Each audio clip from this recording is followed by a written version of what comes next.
Hey, so I wanted to take a moment to come back and finally spotlight your Sparking Zero custom stories. Every now and then I stumble across stories that clearly had real time, care, and passion poured into them, and it feels wrong to let that effort sit quietly in Sparking Zero purgatory. So instead of just moving on, I thought it'd be worth stopping, talking about them, and giving them the attention they generally deserve. The rating itself will be based on both the story and the gameplay, including how effectively creators use elongated storytelling and the in-match event tables to bring those ideas to life. Now, if you have your own story you want myself and others in the community to check out, make sure to drop the code down below. Well, that's enough yapping. Let's get to the first one of the video. Set years after the end of Z within the Dragon Ball Super timeline, Goku and Vegeta find themselves locked in a familiar argument, not over their own strength, but over their students they've raised. Each believes their pupil represents the future, and with the World Tournament approaching once again, the debate finally has a stage. A now grown-up Oob steps forward to face Cabba of Universe 6, two young warriors shaped by a very different path, both fighting to honor the mentors who molded them. Even in the way they stand, you can feel the influence, both an echo of Goku and Vegeta staring each other down through their students. The match is relentless, momentum swings back and forth as neither fighter is willing to give an inch. Oob eventually finds his opening and crashes into Cabba with a rapid barrage that nearly overwhelms him, but instead of breaking, Cabba adapts. The pressure ignites something deeper and he ascends to Super Saiyan, forcing Oob onto the defensive as the balance of the fight shifts. Cabba presses harder, pushing himself even further into Super Saiyan 2. This is the power of a Saiyan!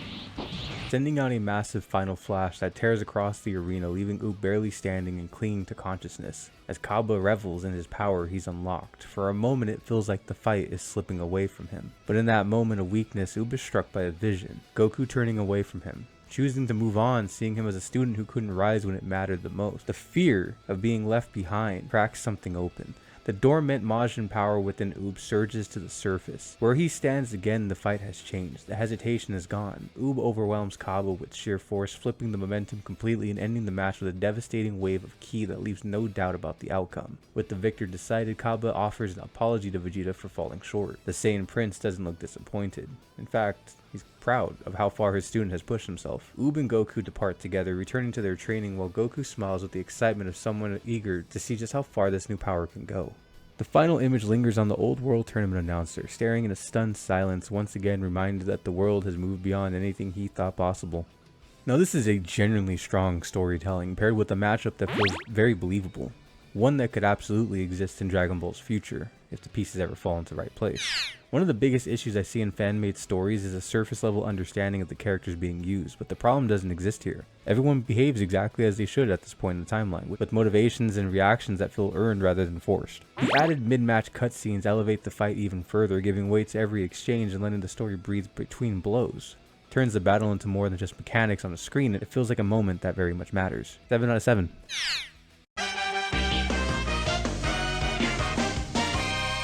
Now the next match pulls us backwards through time, returning to the one most pivotal confrontations in Dragon Ball history, Goku vs Frieza on Namek. But the version of events isn't content with simply recreating the familiar beats. From the very beginning, the tone feels more fragile, more uncertain. Goku's pushed further than he ever was in the manga, completely being overwhelmed by Frieza's final form in ways that feels deliberate rather than exaggerated. He's knocked aside, driven into the dirt, and forced into a position where victory no longer feels inevitable. Just as Frieza prepares to finish the job, Piccolo intervenes, slamming the tyrant away and buying Goku something far more valuable than space.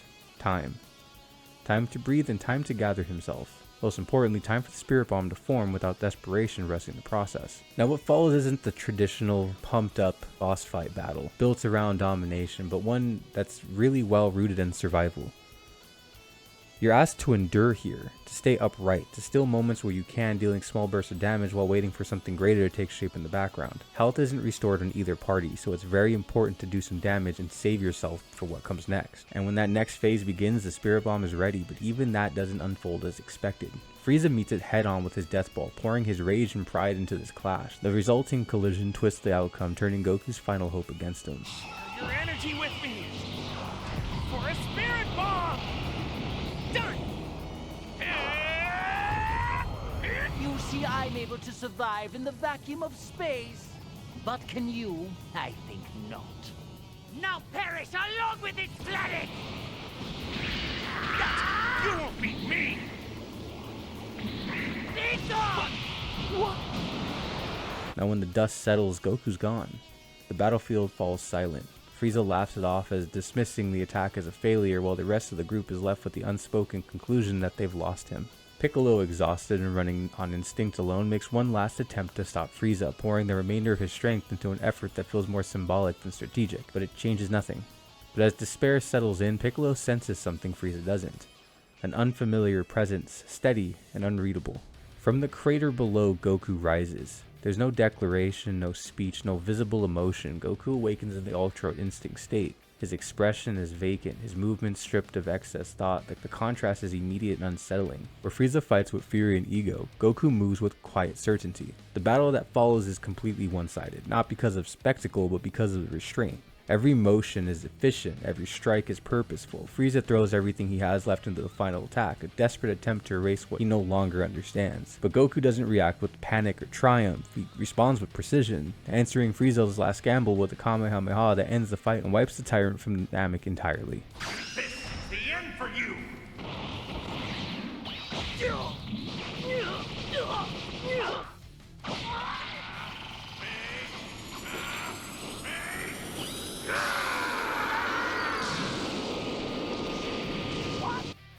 When it's over, the remaining warriors regroup stunned by what they just witnessed. No one fully understands what Goku accessed or what it cost him to reach it. The moment lingers as a question more than a conclusion. Great base to build off of if we ever wanted to make a sequel to this one. Now, as a concept, the scenario is incredibly strong. Feels like something lifted straight from a Xenoverse parallel quest, but given the time and space to breathe. The tension is genuine, especially on a first playthrough, where the structure makes you question whether you failed or missed an alternative outcome. For a while, it generally feels like Piccolo might have been expected to finish the fight, or that Goku's loss was permanent. Instead, everything resolves with intent and clarity. If there's one addition that could have elevated further, it would have been a deeper narrative framing. Perhaps King Kai reflecting on Goku's growth during his training, offering context for how such a state became possible at this point in the timeline. But even without it, the experience stands on its own as a thoughtful reimagining of a defining moment, one that does very well in the atmosphere and lets its meaning unfold naturally. 6 out of 7. And that's where I'll leave this one. If you've been diving into Sparking Zero's custom battles yourself, I genuinely want to see what you've been creating. Drop the name of your stories, your fight ideas, or even just the concept you've been experimenting with down in the comments. This mode lives or dies in the imagination of the people using it, and the Dragon Ball community has never been short on that. If you enjoyed this breakdown and want to see more deep dives like this, whether it's custom battles, forgotten Dragon Ball moments, or a long form reflection on these games, leaving a like really does help the video reach the people who care about this stuff as much as we do. And if you want to stick around for the next one, subscribing means you won't miss it when it drops. As always, let me know what you thought, not just about the video, but about the fights itself. Where did it work for you? Where would you have taken it differently? Until next time, drop a metal cooler down below. Have yourself a damn good one. Peace.